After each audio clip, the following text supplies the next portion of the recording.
29 de junio del Evangelio de San Mateo 16, 13, 19 del libro Hablar con Dios. Simón Pedro, como la mayor parte de los primeros seguidores de Jesús, era de Bethsaida, ciudad de Galilea, en la ribera del lago de Genezaret. Era pescador, como el resto de su familia. Conocía a Jesús a través de su hermano Andrés, quien poco tiempo antes, quizás el mismo día, había estado con Juan toda una tarde en su compañía. Andrés no guardó para sí el inmenso tesoro que había encontrado, sino que lleno de alegría corrió a contar a su hermano el bien que le había recibido. Llegó Pedro ante el maestro. Mirándolo Jesús, el maestro clavó su mirada en el recién llegado y penetró hasta lo más hondo de su corazón. Cuando nos hubiera gustado contemplar esa mirada de Cristo que es capaz de cambiar la vida de una persona. Jesús miró a Pedro de un modo imperioso e entrañable. Más allá de ese pescador galileo, Jesús veía toda la iglesia hasta el fin de los tiempos. El Señor muestra conocerle desde siempre. Tú eres Simón, el hijo de Juan, y tú conoces y también conoces su porvenir. Tú serás llamado Kefas, que quiere decir piedra.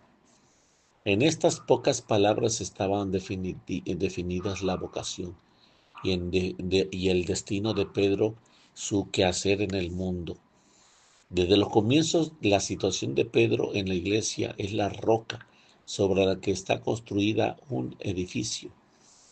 La iglesia entera y nuestra propia fidelidad a la gracia tiene como piedra angular, como fundamento firme el amor, la obediencia, la unión con el romano pontífice. En Pedro se robustece la fortaleza de todos.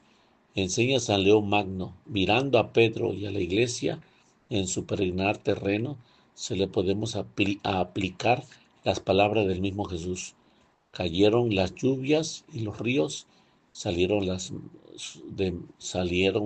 de madres y soplaron los vientos y dieron con ímpetu sobre aquella casa, pero no se destruyó, porque estaba edificada sobre la roca. La roca que con sus debilidades y defectos eligió un día al Señor, un pobre pescador de Galilea, a quienes después había de sucederle. El encuentro de Pedro con Jesús debía de impresionar hondamente a los testigos presentes, familiarizados con la escena del Antiguo Testamento. Dios mismo había cambiado el nombre del primer patriarca, te llamarán Abraham, es decir, padre de una muchedumbre. También cambió el nombre de Jacob por el de Israel, es decir, fuerte ante Dios. Ahora, en cambio, el nombre de Simón no deja de estar revestido de cierta solemnidad en medio de la sencillez del encuentro. Yo tengo otro designio sobre ti, viene a decirle Jesús. Cambiar el nombre equivaldría a tomar posesión de una persona y a la vez le hará señalada su misión divina en el mundo. Kefas no era nombre propio, pero el Señor le impone a Pedro para indicar la función de vicario suyo que le será revelada más adelante con plenitud. Nosotros podemos examinar hoy en la oración como en nuestro amor con obras al que hace las veces de Cristo en la tierra, si pedimos cada día por Él y difundimos sus enseñanzas, si nos hacemos eco de las intenciones, si salimos con prontitud en su defensa cuando es atacado o menospreciado. Qué alegría damos a Dios cuando nos ve que amamos con obras a su vicario aquí en la tierra. Este primer encuentro con el Maestro no fue la llamada definitiva, pero desde aquel instante Pedro se sintió prendido de la mirada de Jesús y de su poderosa persona. No abandona, no abandona su oficio de pescador, escucha y enseña las enseñanzas de Jesús, le acompaña en ocasiones diversas en presencia muchos y presencia muchos de sus milagros. Es del todo probable que asistirá al primer milagro de Jesús en Caná, donde conoció a María, la madre de Jesús, y después bajo él a Cafarnaúm. Un día a orillas del lago, después de una pesca excepcional y milagrosa, Jesús lo invitó a seguir definitivamente. Pedro obedeció inmediatamente. Su corazón ha sido preparado poco a poco para la gracia y dejándolo todo, siguió a Cristo como el discípulo que estaba dispuesto a compartir en todo su suerte de maestro. Un día en Cesarea de Filipo, mientras caminaba, Jesús preguntó a los suyos: ¿Ustedes quién dice que soy yo? Respondió Simón Pedro: Tú eres el Cristo, el Mesías, el Hijo de Dios vivo. A continuación, Cristo le promete solemnemente el primado sobre toda la iglesia. Como recordamos entonces Pedro la palabra de Jesús unos años antes, el día en que le llevó hasta él su hermano Andrés: Tú te llamarás Kefas. Pedro no cambia tan rápidamente como había cambiado su nombre. No manifestó de la noche a la mañana la firmeza que indicaba su nuevo apelativo. Junto a esta fe firme como la piedra, vemos en Pedro un carácter a veces vacilante. Incluso en una ocasión Jesús reprocha al que va a ser el cimiento de la iglesia, que es para él motivo de escándalo. Dios cuenta que con el tiempo, en la formación de cada uno de sus instrumentos y con la buena voluntad de estos, nosotros sí tenemos la buena voluntad de Pedro. Si somos dóciles a la gracia, nos iremos convirtiendo en los instrumentos idóneos para servir al Maestro y para llevar a cabo la misión que nos ha encomendado. Hasta los acontecimientos que parecen más adversos, nuestros mismos errores y vacilaciones, si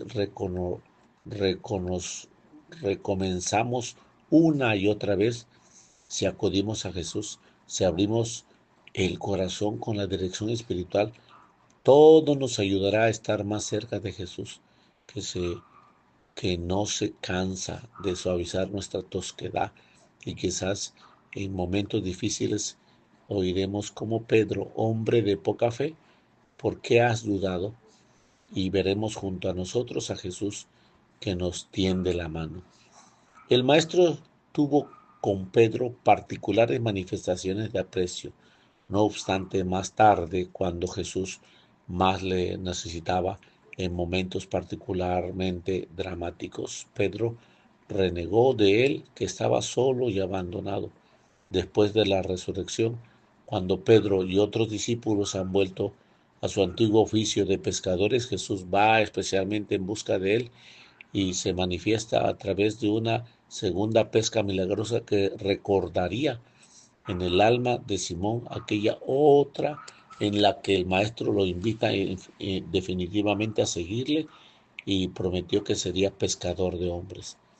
Jesús le espera ahora en la orilla y usa los medios materiales: la brasa, la pesca y el esfuerzo, que resalta el realismo y la presencia continua, dando el tono familiar acostumbrado de la convivencia con sus discípulos.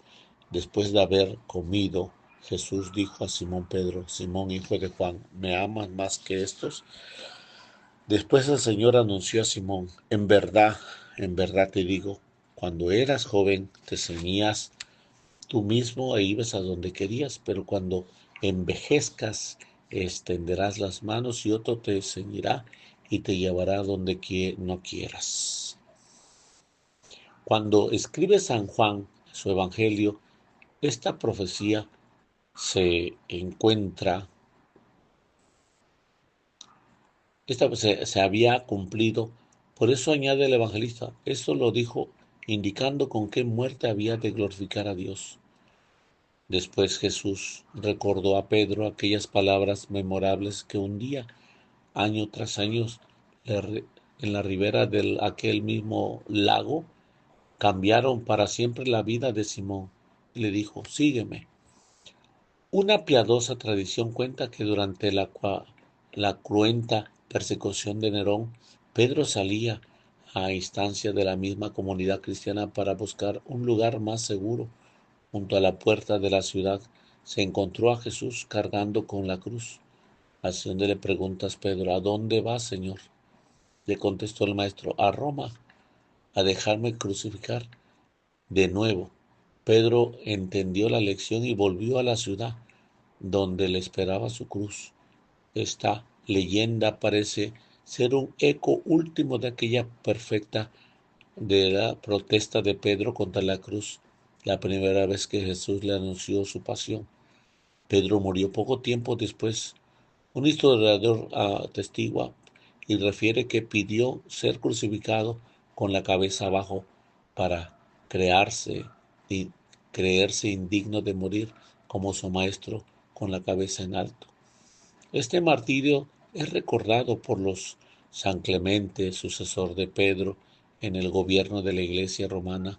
Al menos desde el siglo III la Iglesia conmemora este día 29 de junio el martirio de Pedro y Pablo, día, el día natalicio, el día del que de nuevo vieron la faz de su Señor y su Maestro. Pedro, a pesar de sus debilidades, fue fiel a Cristo hasta dar la vida por él. Esto es lo que le pedimos nosotros al término de esta meditación. Fidelidad, a pesar de las contrariedades, de todo lo que nos sea adverso en el hecho de ser cristiano. Le pedimos la fortaleza en la fe, como el mismo Pedro pedía a los primeros cristianos de su generación, que podríamos nosotros pedir a Pedro para provecho nuestro. ¿Qué podríamos ofrecer en su honor sino esta fe, de donde toma sus orígenes nuestra salud espiritual y nuestras promesas que Él exige, de ser fuerte en la fe? Esta fortaleza es la que pedimos también a Nuestra Señora, nuestra Madre María Santísima, para mantener nuestra fe sin ambigüedades, con serena firmeza, cualquiera que sea el ambiente en que hayamos de vivir. Del libro Hablar con Dios, 29 de junio, en nombre del Padre, del Hijo, del Espíritu Santo. Amén.